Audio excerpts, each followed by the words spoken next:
किसी ने बहुत ही प्यारी बात कही है कि गुरु वाले या अपने ईश्वर के प्रिय होने का मतलब यह नहीं कि आप कभी गिरेंगे नहीं, बल्कि अपने गुरु, अपने इष्ट के शरण में होने वालों का यह मतलब होता है कि आप गिरेंगे जरूर, लेकिन आपके गिरने पर आपको संभालने के लिए आपके इष्ट, आपके गुरु या जिन्हें भी आप मानते हैं, आपकी आस्था है, वो आपके निकट उपस्थित होते हैं। जय गुरु जी। मैं श्वेता अरोड़ा आपके अपने चैनल पर गुरु जी की सेवा में उपस्थित हूँ। एक बहुत ही प्यारी साखी आज संगत जी आपके लिए लेकर आई हूँ। संगत जी, इस साखी को बेहद ध्यान से सुनिएगा। इसमें बहुत ही ध्यान से आपको एक बात समझ आएगी जो हम सभी ये गलती कर रहे होते हैं अपने जीवन में। एक बहुत ही अमीर आदमी होता है, बहुत ही ज्यादा अमीर आदमी होता है। वो सड़क पर जा रहा होता है जहां पर उसकी मुलाकात एक भिखारी से होती है। वो भिखारी सड़क किनारे बैठा होता है, जो कि बहुत हट्टा कट्टा और तंदुरुस्त दिखाई दे रहा होता है।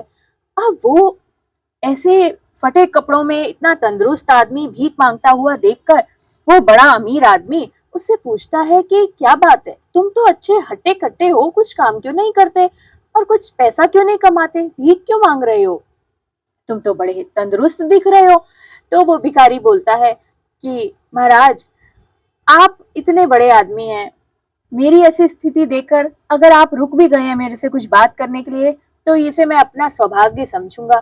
लेकिन मैं क्या करूं, मेरे पास कोई काम नहीं है, रोजगार नहीं है, मुझे कौन सा ये भीख मांगकर बड़ा अच्छा लगता है। तो अगर मुझे भी आज कोई रोजगार मिल जाए, मेरी भी इनकम का कोई जरिया बन जाए, तो मैं भी भीख मांगना छोड़ दूंगा। तो वो बड़ा आदमी कहता है, अच्छा ठीक है, तुम सच में भीख मांगना छोड़ दोगे और मेहनत करोगे, तो ठीक है, मैं तुम्हें एक मौका देता हूँ। तो बड़े आदमी ने बोला कि मैं तुम्हें अपने साथ बिजनेस में पार्टनरशिप का मौका देता हूँ, बोलो मेरे साथ व्यवसाय करोगे। तो वो गरीब आदमी कहता है बिल्कुल, हाथ जोड़ के वो उनके चरणों में गिर जाता है और रोने लगता है। कहता है, आप तो सच में मेरे भगवान का रूप हो, आप मेरे गुरु का रूप हो, मैं उनसे एक मौका मांग रहा था, मेरे जीवन में एक मौका दे दीजिए, मुझे कुछ करके दिखाने का मौका दे दीजिए। मैं आपकी अपने इष्ट की गुरु की हर वक्त सेवा करूंगा, उनका नाम ध्याऊंगा, और उन्होंने तो आपको भेज दिया, आप मुझे बताएं मुझे क्या काम करना होगा। तो वो बड़ा आदमी बोलता है, ठीक है, अगर तुम चाहते ही हो अपनी जिंदगी को बदलना, तो मैं तुम्हें एक मौका देता हूँ। मैं एक बड़ा व्यापारी हूँ, तुम मेरे साथ पार्टनरशिप करो। मेरा अनाज का व्यापार है, मैं अनाज का बड़ा व्यापारी हूँ।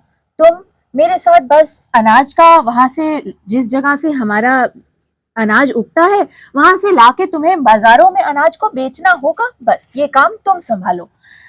तो वो गरीब आदमी कहता है, अरे वाह, मेरे तो आज लॉटरी लग गई, मेरे भगवान ने मेरी मुराद पूरी कर दी, मेरे लिए तो आप ही भगवान हो, मैं जरूर करूंगा, बस आप मुझे ये बता दो कि मुझे उसमें क्या मिलेगा। तो वो बड़ा आदमी कहता है कि तुम मेहनत तो कर लोगे ना।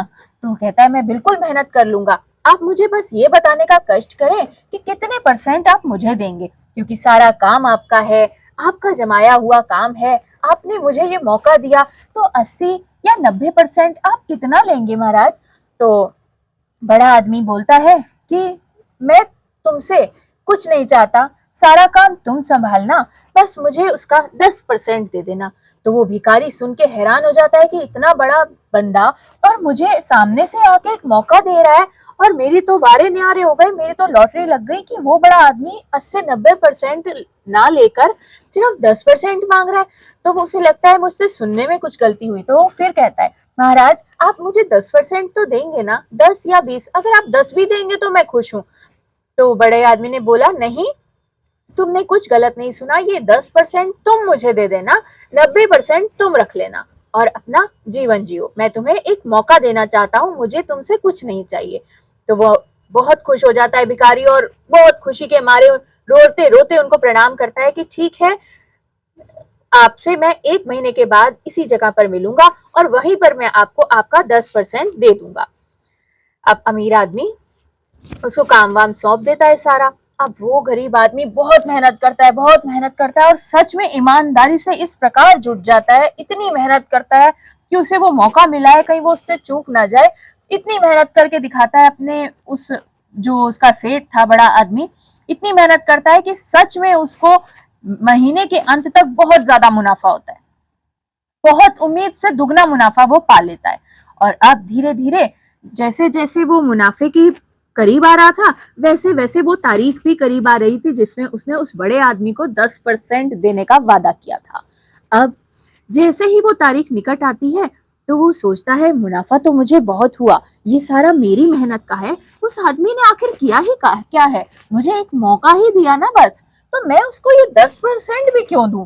मेरा मन नहीं है कि मैं उसे 10% दूं, क्योंकि सारी मेहनत तो मैंने की है, आखिर उसने किया ही क्या है। तो वो तारीख आती है जिस तारीख पर वो 10% मुनाफा उस बड़े आदमी को देने का दिन था। वो तारीख के दिन वो बड़ा आदमी उसके पास आता है और कहता है लाओ मेरा 10%। तो वो गरीब आदमी बहुत ही लाचार मुंह बनाकर कहता है, अरे महाराज उसमें तो बड़ा ही घाटा हो गया, ये कैसा व्यापार था, मुझे तो कुछ भी नहीं बचा, तो मैं इसमें आपको 10% क्या ही दूंगा, मैंने तो अपना सारा वक्त बर्बाद कर दिया, इससे तो मैं भीख ही मांग लेता, मुझे तो कुछ बचत नहीं हुई, अब चलो और मेहनत करते हैं और अगले महीने आपको मैं इसमें से 10% जरूर दूंगा। तो वो बड़ा आदमी मुस्कुराता है और कहता है कि क्यों मुझसे झूठ बोल रहे हो, मैंने ही तुम्हें मौका दिया था और मैं बहुत अच्छे से जानता हूँ कि तुम्हें इसमें बहुत मुनाफा हुआ है और उस मुनाफे से देने 10% देने में तुम सकुचा रहे हो। तो वो कहता है कि आखिर आपने किया ही क्या है, एक मौका ही दिया था ना, सारी मेहनत तो मैंने की, इसीलिए मैं आपको उसमें से 10% देना नहीं चाह रहा हूँ। अब आप जानते हैं कि वो अमीर आदमी कौन था? आप जानते हैं वो अमीर आदमी कौन था? वो थे गुरु, जिनका वो अधीन था, जिनको वो मानता था और जिनसे वो हर वक्त प्रार्थनाएं अरदासें करता था कि भगवान मेरी इस परिस्थिति को आकर ठीक करो और मुझे आप कृपा करके एक मौका दो। जो भगवान ने उसको दिया। और भगवान ने क्या मांगा? सिर्फ 10%। वो 10% पैसों का नहीं था, वो भगवान ने 10% आपके जीवन के पूरे 24 घंटों में से, एक दिन के 24 घंटों में से सिर्फ 15 मिनट नाम सिमरन मांगा था। हम लोग कहते हैं ना कि भगवान हमें ये दे दे वो दे दे, हम तेरा इतना सिमरन करेंगे, हम सत्संग करेंगे, हम पाठ करेंगे, इतना जाप करेंगे, लेकिन जब हमारी वो मनोकामना पूरी हो जाती है तो हम अपने भगवान को वो 10% देने में भी इतना कतराते हैं कि अरे भगवान अभी टाइम नहीं है, अरे भगवान हमें तो अभी इसमें घाटा ही है, ये है वो है, और हम चाहते हैं कि वो 10% हमें अपने गुरु को ना देना पड़े। यही है इस साखी का सार संगत जी, जो मैं आपको समझाना चाहती हूँ कि गुरुजी वैसे तो बहुत साधारण है, आपसे कुछ नहीं मांगा उन्होंने, एक 10% का तो अधिकार हमारे गुरु का है ना हमारे जीवन में, हमारे पूरे दिन में। जो अगर एक एक क्षण हमारे गुरुजी हमें संभाल रहे होते हैं, तो क्या एक 24 घंटों में से एक 15 मिनट हम अपने गुरु को वक्त नहीं दे सकते? आप खुद बताइए संगत जी कि आप गुरुजी को मानते हैं या किसी भी भगवान को आप मानते हैं, आप क्या पूरे दिन में अपने भगवान के प्रति कितनी देर आप वक्त दे लेते हैं? आप भगवान से शिकायतें कर लेते हैं, वो आपके पास वक्त होता है, आप नाराजगी दिखा लेते हैं, वो आपके पास वक्त होता है, और आप तो भगवान से ये तक कह देते हैं कि जैसे इस आदमी ने किया कि आपने मुझे एक मौका ही तो दिया है, तो वो मौका हमें भगवान ने दिया, ये जीवन देकर, ये सांसें देकर, ये इस जन्म देकर हमें इस समाज में भेजा, इंसान बनाया, इस आस्था में डाला कि हमारी बुद्धि, हमारी मति अच्छी रहे, हमें खाने को रोटी दी। तो हमारा भगवान उस 10% के भी इच्छा नहीं कर सकता हमारे से कि ये बच्चा मेरा 10% भी मुझे दे पाएगा? क्यों संगत जी? हम भगवान को, गुरु जी को कितना ही टाइम दे देते हैं। हमारे गुरुजी ने हालांकि कुछ नहीं कहा, लेकिन गुरुजी संगत जी हमेशा साधारण तरीके से एक सिमरन करने को तो कहते थे ना, वो शब्द गुरुबानी तो सुनवाते थे ना बिठा के, उसका मतलब वही हो जाता था। अब आप देखो कई संगत कहती है गुरुजी ने तो कभी नहीं कहा अमृत वेला के लिए, नहीं कहा क्योंकि वो आपको बंदिशों में नहीं रखना चाहते थे। लेकिन आपने सुना है पुरानी संगत के सत्संग, सुनिएगा संगत जी, गुरुजी संगत को बड़े मंदिर में बिठा बिठा कर रखते थे, शब्द कीर्तन सत्संग सुनवाया करते थे, और सुबह सुबह हो जाती थी, 3 बज जाते थे, 4 बज जाते थे, वहां संगत ऐसे गुरुजी के चरणों में बैठी होती थी और वहां मंत्र जाप हो रहा होता था और सिमरन हो रहा होता था। संगत जी वही होता है अमृत वेला। तो गुरुजी जानते थे ना कि इस वेले हम लोग गुरुजी से बहुत अच्छे से कनेक्ट हो सकते हैं, तो क्यों ना हम सब गुरुजी को भी तो वो वक्त दें। हम लोग सोचते हैं, आप बुरा ना मानिएगा, लेकिन हम लोग ये सोचते हैं कि पूरे महीने में एक दिन कहीं सत्संग है तो हम लोग खूब तैयार हुए आंटियां, और अपना चलो, अपनी वहां सर्कल भी होता है, चलो एक आंटी मिलेगी, दूसरी आंटी मिलेगी, हालचाल पूछने को भी हो जाएगा, थोड़ा टाइम भी पास हो जाएगा, चलो गुरु जी का सत्संग है वहीं चले जाते हैं अगर मैसेज आया हुआ है। और हमारे प्रति जितना हमारे मन में होता है कि गुरु जी के प्रति हमें जो जो करना है, हमने तो महीने में एक सत्संग अटेंड कर लिया और हमारा सारा काम पूरा हो गया। नहीं संगत जी, अगर गुरु जी आपको रोज की रोटी दे रहे हैं, आपके बच्चे सही से पढ़ पा रहे हैं, आप अस्पताल में नहीं पड़े हैं, अपने घर में अपने परिवार के संग खुशहाल जीवन जी रहे हैं, 2 टाइम की रोटी आपको नसीब हो रही है, गुरु जी की शरण आपको नसीब हो रही है, तो संगत जी वो 10% के अधिकारी, मैं कहती हूँ 10% नहीं, गुरु जी तो पूरे 90% के ही अधिकार रखते हैं हमारे जीवन की हर सांस का। उनका अपना जीवन हमें पूरा समर्पित कर देना चाहिए, लेकिन हम क्योंकि इंसान है और एक परिवार गृहस्थी में रहते हैं, तो हम वो 90% नहीं कर सकते, लेकिन क्या हम 10% भी करते हैं? क्या जरूरी है संगत जी कि हम कहीं सत्संग में ही जाएंगे वहीं हम गुरु जी से कनेक्ट हो सकते हैं? अगर हम कभी हमें मैसेज आएगा, हम कहीं ना कहीं जाएंगे, किसी संगत से हम बात करके उनके सत्संग सुनेंगे, तभी हम कनेक्ट होंगे। क्यों संगत जी? अगर शायद मैं गलत हूं तो आप लोग प्लीज मुझे कमेंट सेक्शन में बताना, लेकिन मेरी सोच, मैंने कहा ना, ज्यादा नहीं है, मुझे ज्यादा कुछ नहीं आता, गलती हो जाए तो मुझे माफ कर देना गुरु जी आप भी। पर मैं ये सोचती हूँ संगत जी कि हम डायरेक्ट गुरु जी से पूरे दिन में अपना थोड़ा सा टाइम निकाल के गुरु जी के पास क्यों नहीं बैठ पाते? क्या आप लोग बैठते हो, करते हो थोड़ा सा सिमरन, थोड़ा सा वक्त निकाल के भगवान के लिए, अपने घर को पॉजिटिव ऑरा देने के लिए करते हो? आप थोड़ा यही शुक्राना करते हो कि हाँ जी गुरु जी आज ये हुआ, आपने बहुत बहुत शुक्राना गुरु जी, आज आपने हमें जगाया, ये सूरज दिखाया, ये सुबह दिखाई, हमारे बच्चों के हंसते हुए चेहरे हमें देखने को मिले, हम पति पत्नी अपने बच्चों के संग हंस पा रहे हैं, साथ बैठकर खाना खा पा रहे हैं, इस चीज का कितना शुक्राना करें गुरु जी आपका, आपने इतना किया हमारे लिए। वो किस आस में बैठे होते हैं? गुरु जी को भी तो आस होती होगी ना संगत जी। आप सोचो, अगर कहा जाता है कि गुरु जी ने कहा है ना कि गुरु जी स्वरूपों में लाइव हैं, तो ऐसे ही स्वरूप को छोड़ देना, किसी टाइम गए और लोग गुरु जी के आगे भोग प्रसाद रख दिया, फॉर्मेलिटी कर दी, ये नहीं ना संगत जी। अगर गुरु जी लाइव हैं तो वो भी तो किसी टाइम चाहते होंगे ना कि मेरा बच्चा मेरे पास आकर बैठे, मुझे अपने दिल की बात कहे। गुरु जी तो हमारे घरों में भी है ना संगत जी, तो हमें क्यों भटकना है, क्यों ही जाना है? बिल्कुल जाइए, आप सब जगह जहां आपको मौका मिलता है जाइए, लेकिन अपने गुरु को आप घर पे भी तो वो टाइम दीजिए कि वो भी आपको टाइम देने लगे, गुरु जी भी आपको वक्त देने लगे। एक दिन वो देखेंगे कि अरे ये बच्चा तो मुझे बहुत वक्त देता है, बहुत मेरे पास आकर बैठता है, मुझे अपनी हर तकलीफ बताता है, हर दुख बताता है, हर खुशी बताता है। जब वो ये सब आपका देखेंगे तो उन्हें भी तो लगेगा ना कि मुझे भी अपने इस बच्चे को वक्त देना है।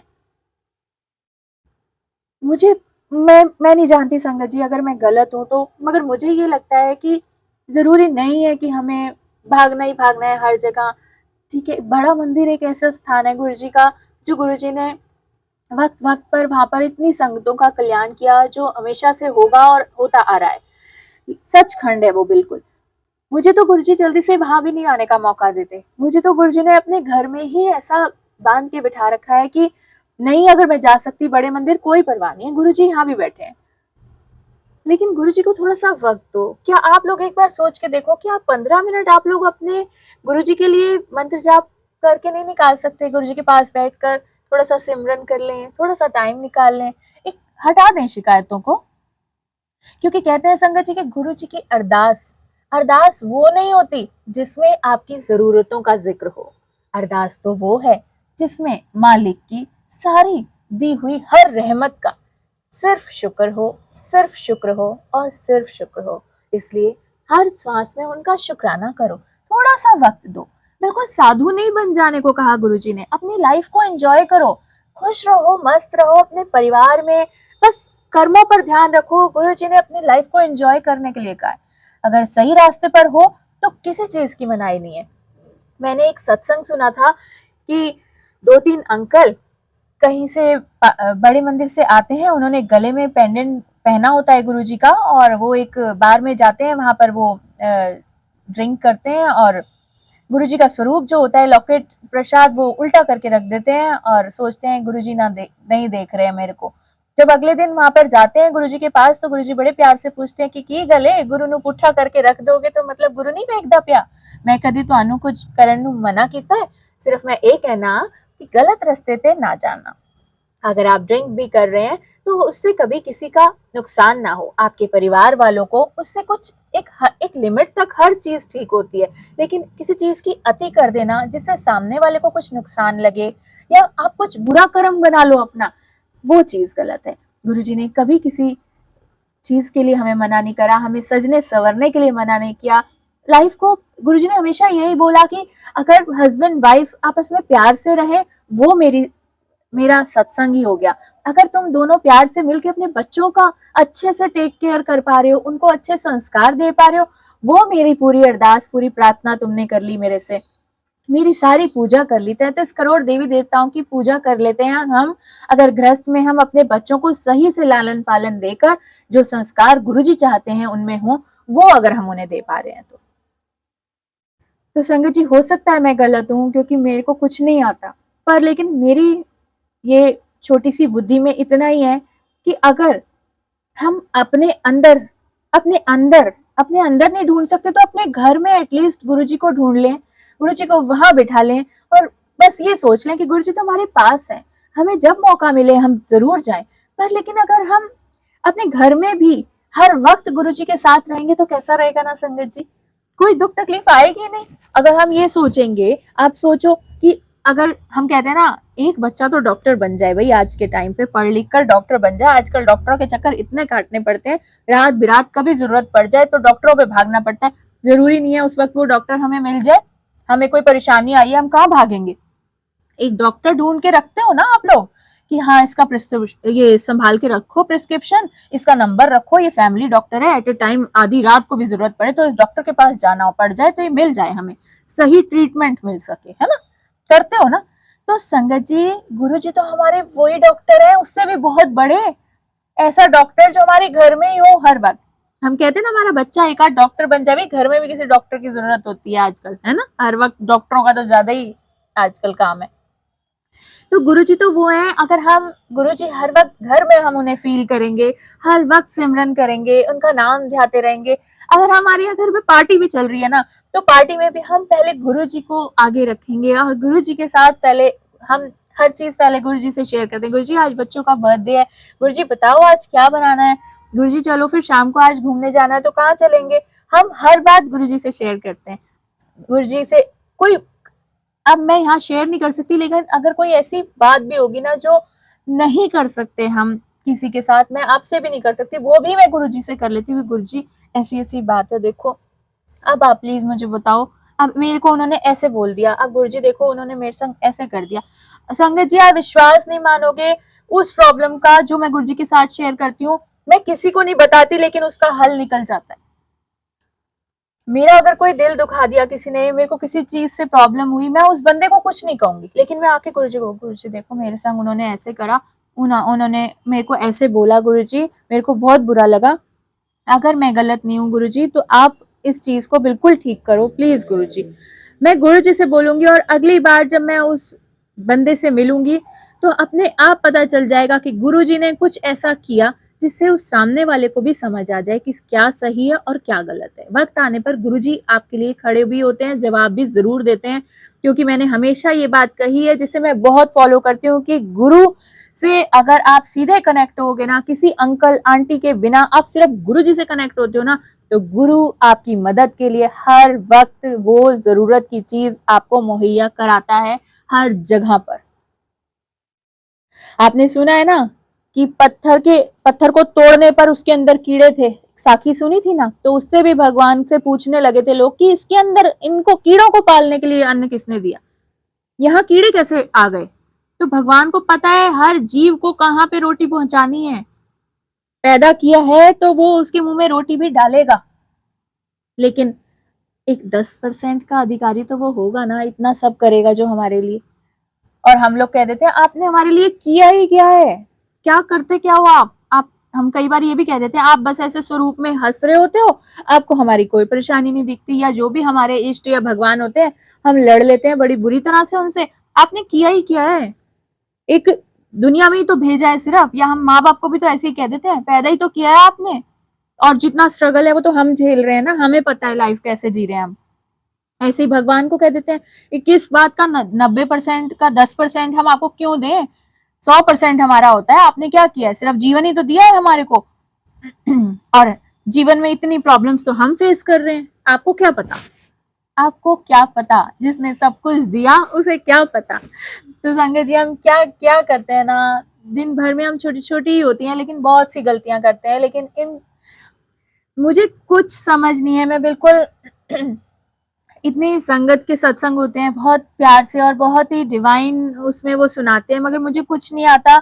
मैं जैसे साधारण हूँ, मैं उसी तरीके से जो मन में आता है आपको समझाने की कोशिश करती हूँ। अगर जो सही लगा करे उसे रख लिया कीजिए, जो ठीक ना लगे उसे जाने दिया कीजिए मेरी गलती समझ के।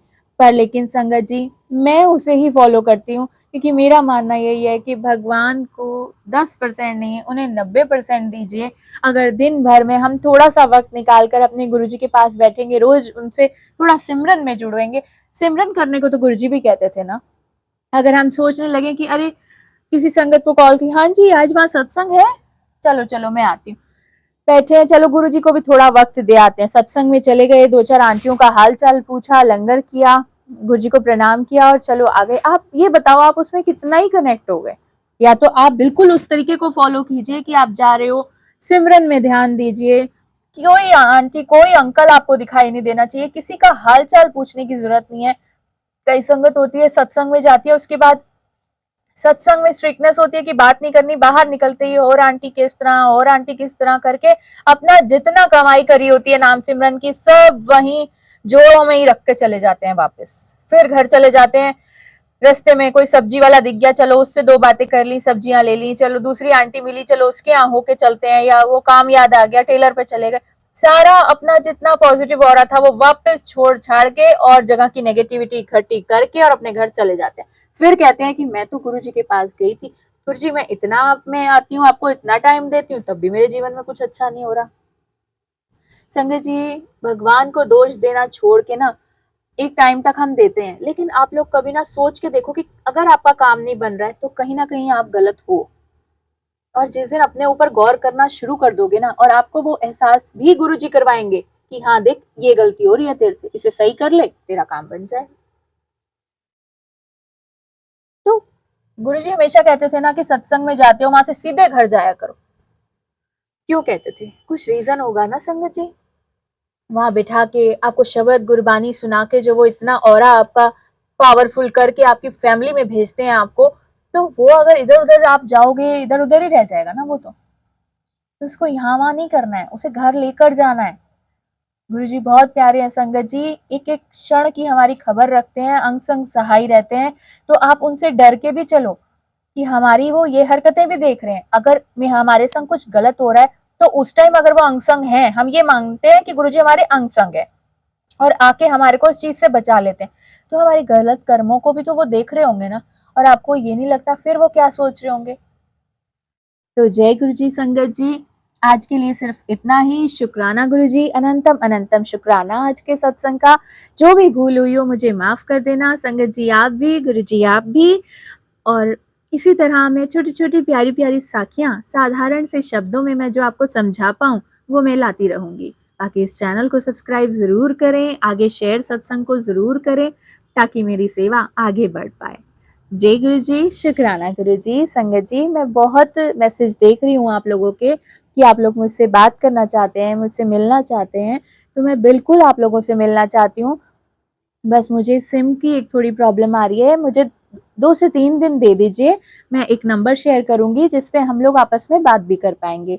बस मैं ये अपना नंबर शेयर नहीं कर पा रही हूँ इस प्लेटफॉर्म पे, आप समझ सकते हैं। तो मुझे बस थोड़ी सी परेशानी जो आपको हो रही है उसके लिए मैं माफ़ी चाहती हूँ और मैं जल्दी से जल्दी एक नंबर शेयर करूंगी।